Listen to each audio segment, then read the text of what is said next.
Hello everybody, welcome and come on into our kitchen. So today I'm making a real southern recipe. We're going to do peach cobbler. So the warm weather's coming in, it's getting summertime. That's when I start liking to do some cobblers. Now I'll do a recipe one day where you buy the fresh peaches, you peel them and do all of that. But you know what, I just ain't got the time to do that right now. But I do want a peach cobbler. So I have learned the best way to make a peach cobbler and still be delicious is to use canned peaches. Alright, I'm back. So now we're going to do the peach cobbler. So we're going to mix everything up. So you'll save the peaches, you'll just put them to the side for now.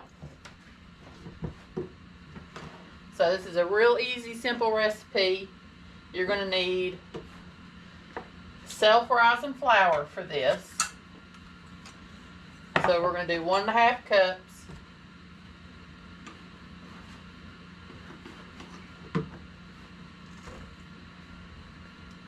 So there's a cup.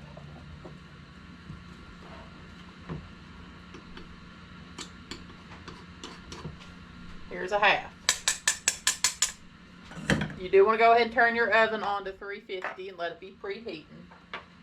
Now what I do is you go ahead and get your baking dish, which is 13 by 9, any type of baking dish, and go ahead and put your stick of butter in it and let the butter melt in your oven while it's preheating.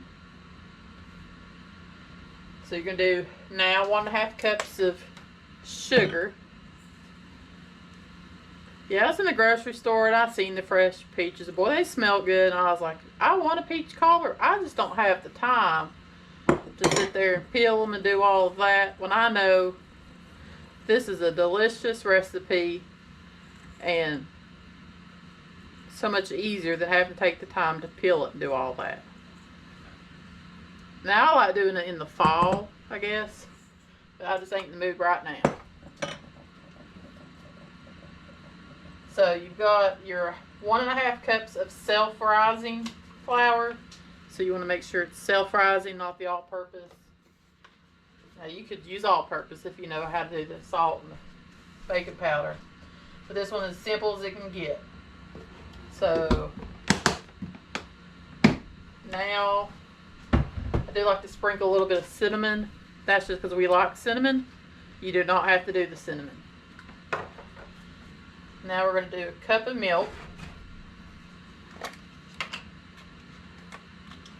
Now, I've seen Paula Dean do this once, so I do it now. Is she just adds a little bit of baking powder.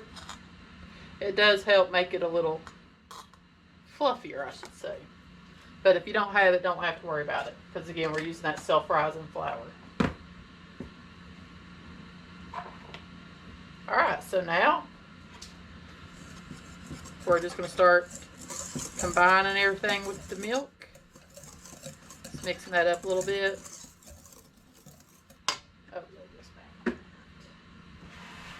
I said a cup of milk.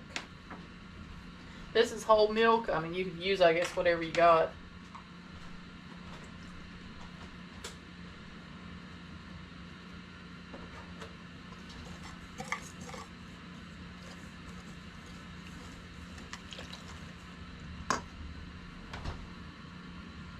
Okay, so now we're just going to stir this up. And I'm thinking I should have used a whisk, but we'll see here. I think it gets thick. I can't remember. This is the first one I've made this summer, I guess, or turning into summer. We just had Memorial Day. So now I guess it's the kickoff to summer, unofficial kickoff to summer. Sometimes I'll add a splash of vanilla. Again, that's up to you. It's optional. But we like that taste of vanilla.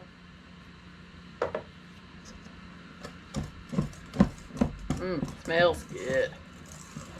Alright, so now let me see if my butter has melted.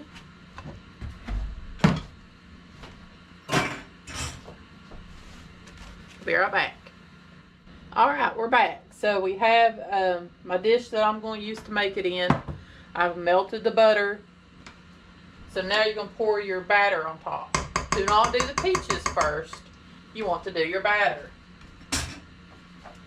So let's go ahead and pour that in here. That was a whole stick of butter.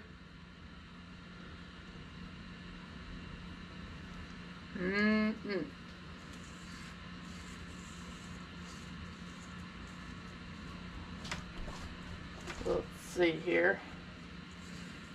Get all of that out.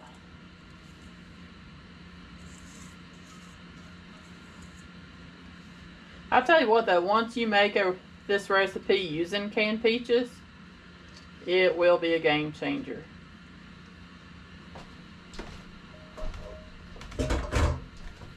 Alright, so now I have a pound and 13 ounces, so which is a 29 ounce can in heavy syrup. We do want the syrup. So what you're going to do now is put your peaches, but you want to ladle your peaches on. You don't want to just pour it in there because you do not want to stir anything up. So you're going to lay them in there. Then we'll pour that extra juice.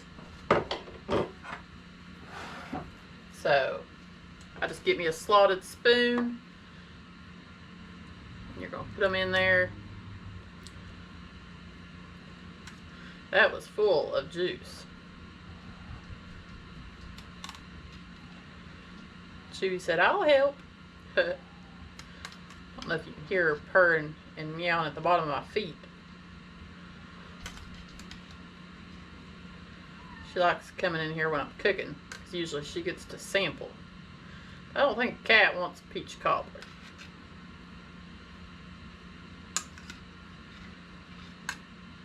When we first got her, I think that's all she ate was human food. Now, since we've been feeding her cat food, she still comes in here, but if I give her something, she don't really eat it. Kind of sniffs it and goes on.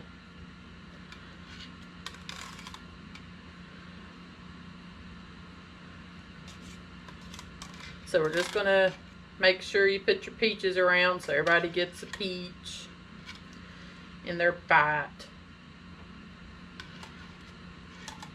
Big peaches.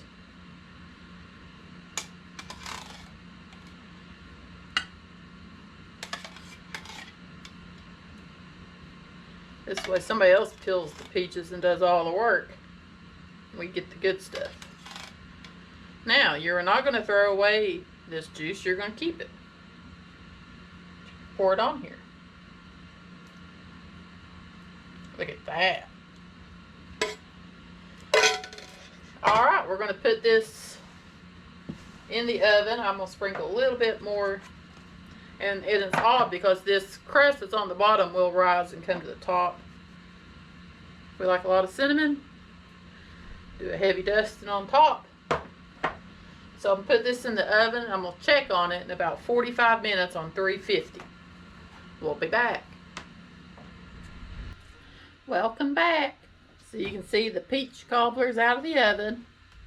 I had originally set it for 45 minutes, but I ended up cooking it about 10 minutes more because we like ours more done, more brown on top. So total about 55 minutes. Boy, it looks good. Let's see here. I even have to cut into it. Oh, look at that. Now look who shows up in the, no y'all can't see, but look who shows up in the kitchen when the peach cobbler's done. Hello, Sherry. Hi. Ooh. Looks pretty good. See that brown crust? It's steaming. And then you have your peaches and then a little bit of juice here. Gotta get out the juice. And then we serve ours with vanilla ice cream. So I hope y'all like this video. Make sure to try this recipe. When you're craving a peach cobbler, you can't beat this just using canned peaches. And make sure to comment, like, give us a thumbs up, and please subscribe. Hope y'all like this recipe. Bye-bye.